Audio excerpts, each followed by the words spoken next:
কোনো এক স্থানে দুই ভিক্ষুক ভিক্ষা করত। এক ভিক্ষুক সর্বদাই এটা বলতো যে একদিন এই রাজ্যের রাজা আমাকে সাহায্য করবেন, একদিন এই রাজ্যের রাজা আমার সব কষ্ট দূর করে দেবেন। অন দ্য আদার হ্যান্ড, অন্য ভিক্ষুকটি সর্বদা এটা বলতো যে একদিন আল্লাহ আমার সকল কষ্ট দূর করে দেবেন, একদিন আল্লাহ আমাকে ঠিকই সাহায্য করবেন। দুই ভিক্ষুকের এমন মনোভাবের কথাবার্তা রাজার কানে পৌঁছালো। রাজা সাহেব চিন্তা করলেন, যে ভিক্ষুক সর্বদাই আল্লাহর উপরে বিশ্বাস করে আল্লাহর সাহায্যের আশা করছেন, আল্লাহ ঠিকই তাকে একদিন সাহায্য করবেন। কিন্তু যে ভিক্ষুক সর্বদাই আমার উপর সাহায্যের আশায় বসে আছে, আল্লাহ তাকে সাহায্য করবেন না, তাই তাকে আমার সাহায্য করা দরকার।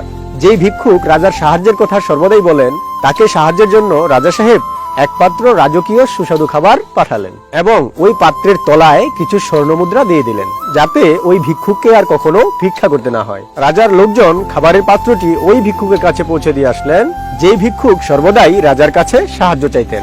ভিক্ষুক রাজার পক্ষ থেকে খাবার পাওয়ার পর অনেক গর্বের সাথে বলতে লাগলেন, আমি যে বলতাম রাজা আমাকে সাহায্য করবে, দেখো রাজা আমাকে সাহায্য করেছে, কিন্তু তোমার আল্লাহ তোমাকে সাহায্য করবে না। এভাবে ওই ভিক্ষুককে উপহাস করতে করতে ভিক্ষুক ওই পাত্রের খাবারগুলো খেতে শুরু করলেন। খেতে খেতে পাত্রের খাবার যখন অর্ধেক হলো, তখন ভিক্ষুক ওই পাত্রের খাবার আর খেতে পারছে না। তখন অপর ভিক্ষুককে উপহাস করে বললেন, তোমার আল্লাহ তো তোমাকে সাহায্য করবে না, তাই অর্ধেক খাবার বাড়িতে নিয়ে গিয়ে সবাই মিলে খেয়ে নিও। আল্লাহর উপরে বিশ্বাস করা ভিক্ষুকটি মাথা নিচু করে খাবারগুলো নিয়ে বাড়িতে চলে গেলেন। পরদিন ভিক্ষুকটি দেখলেন, যে ভিক্ষুকটিকে তিনি অর্ধেক খাবার দিয়েছিলেন, তিনি আর ভিক্ষা করতে আসলো না।